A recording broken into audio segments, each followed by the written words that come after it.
Welcome to the Iowa Hawkeyes on Sports Report Radio on the phone. I call this guy the greatest receiver in Iowa history, Marvin McNutt. Marvin, welcome. No, I appreciate you having me on, man. I appreciate it so much. Hey, Marvin, what's going on in your life these days? I know you're the star receiver there and star player at Iowa all those years. What's happening in your life these days? Well, in my life right now, man, I kind of adopted the mentality kind of like Rick, some of my other guys like Bernstein, each one teach one, in the training industry, trying to move the next generation along.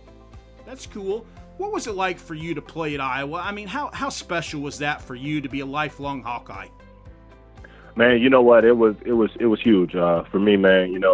Coming from St. Louis, then being a QB and then transferring to the quarterback position, man, it was such a journey because, the thoughts that I thought maybe, the decision that I made to stay at Iowa even after switching positions was one that I made with a heavy heart because I love playing quarterback, but I wanted to be there for my teammates and doing that, man, it just made everything so much better as we moved forward and won those big games and then become, again, like you say, Iowa's all-time leading receiver. Hey, what was it like making this change in position? I mean, you came in there, recruited as a quarterback, being a wide receiver. Was that hard for you to do? Or, I mean, you're a baller, so you play ball. I mean, you're an athlete, but what was that like to make that transition? Well, there are some things that, for me, came naturally. And, obviously they knew from basketball, rebounding, playing baseball, hand-eye coordination, and just being a smart athlete. So some of the things was, okay, he knows the offense. It's pretty easy. But, man, it was a challenge, and it was a really tough thing to change your body, change your mindset, because I never really played football at receiver before. It was only quarterback as a sophomore in high school.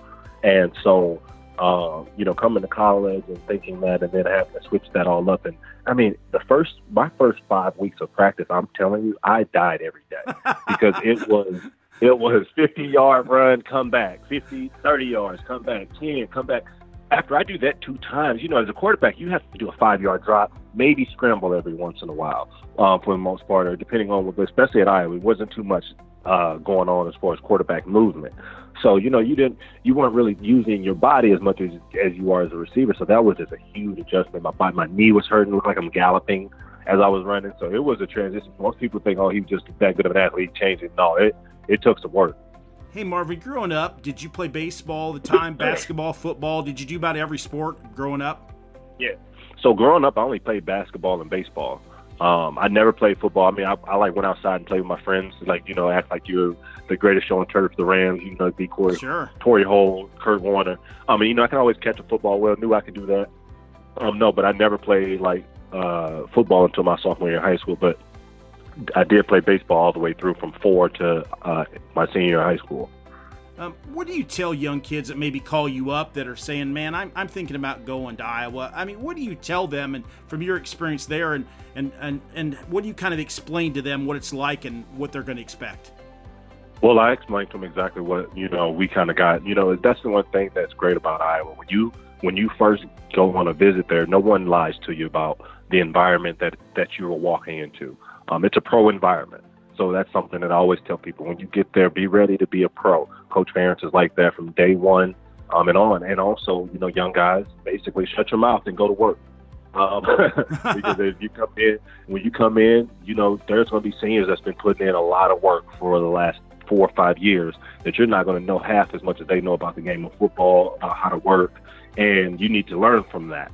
And as a young guy, do that. And if you put your head down and work hard and show that you belong in that football field, then the rest will take care of itself. The other thing is you're talking about going to a program that if you stay there and do the right things for 4 or 5 years, maybe even 3, if you play even just for 1 year, you're going to get an opportunity to go to the NFL.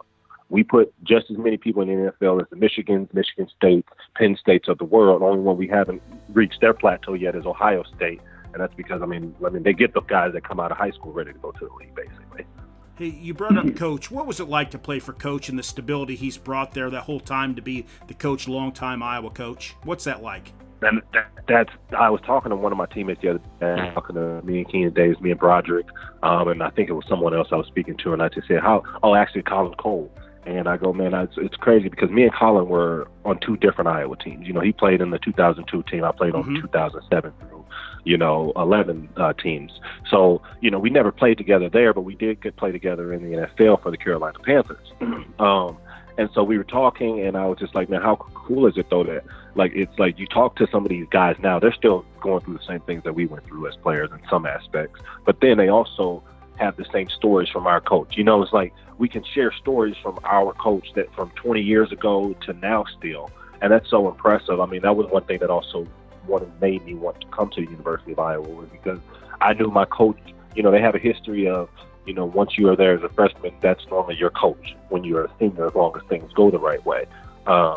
And like, there's not a, time where coach is ready to be done, but it was something that made me say, yes, I want to go to the university, because, I mean, most universities have coaches for 2.5, 3 years tops mostly now. So. Marvin, hey, what were some of your fondest memories there? Obviously, coaches, had an indelible impact on so many kids, including yourself, but what were some of your favorite memories on the field? Man, my favorite memories, man, you can never forget Michigan State. That tops a lot. And anytime you beat any trophy team is huge. I remember we went down, and I wasn't even really playing, and we beat Minnesota, I think 55-0 last time playing them in their dome. And, so it was things like that, going down to the Orange Bowl, man. And people don't know, I got to spend about an hour sitting at the pool with Spike Lee. Wow. Because he read an article about me and Demaryius Thomas saying, which one, these are the two keys to the winning the Orange Bowl. And, at that time, you don't realize what that means to, Hawkeye Nation, what that means to your stature at the NFL and those types of, things. And it was like, that's what you're doing. I mean, those are the moments that you dream about. I would go to sleep every night before a game dreaming about the touchdown that I would score, or at least trying to, because I wanted to envision everything. So it was like, man, catching that last second touchdown, or the one-handed grab. Like, man, I have some of my one-handed catches are some of my favorite, because when you get them in the game, people don't realize how hard they are until they see it. So it's a lot of those moments, man. Marvin, it's been great, man. Catching up with you. For our fans out there, for the Hawkeyes have been fans, and this is going to be out on all our social media networks. But I'm hoping we can talk again real soon down the way once we get football season. We'll get you on with some of your teammates. We'll kind of have a conference call on here, and you guys can talk a little bit about stuff. But I can't thank you enough. Thanks, man. Marvin, I appreciate you for taking the time, buddy. Thank you so much. No, thanks for reaching out. I appreciate it.